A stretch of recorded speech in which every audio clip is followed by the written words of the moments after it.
At ayun na nga, ano kaya ang meron? Bakit nagtatatalon at nagtitili ang ate Witbit natin? Kaya naman pala, nakasungkit lang naman ng 150 tickets sa claw machine ang ate nyo. Sino ba naman ang hindi matutuwa kung 2 beses ka nakakuha, di ba? Sumubok naman siya sa ibang machine pero talo din.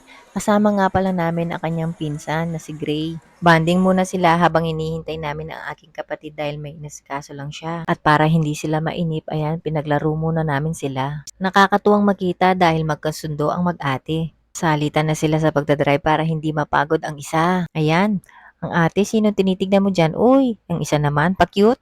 Pogi ah. At habang tuwang-tuwa ang dalawa at ito ay may batang naiinip. Ala, Kobe, sige, hintay lang. Wait natin si Mommy ha. Tita muna ngayon. Ayan, linaro-laro ko na nga siya. Hindi ko na nga alam kung ano-ano sasabihin ko dyan para matuwa lang. Buti na lang taga, cute ka. Gigil mo ako. Sige, kagat kita dyan eh. At ito nga pala ang mga dahilan kung bakit tuwang-tuwa na si Ate Witwit doon sa 300 tickets niya. Ikaw ba naman ang ilang beses na matalo? Ayan, hindi ko na nga na-video yung isa. Pero ito, kuhang-kuha.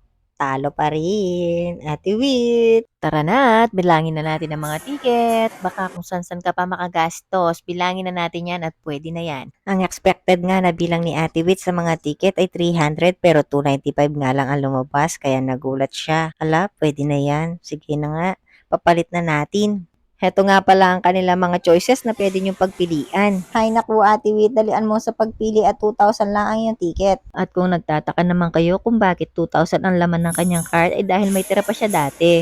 Tara na Ate Wit at oras na para magpaalam. Salamat sa panonood.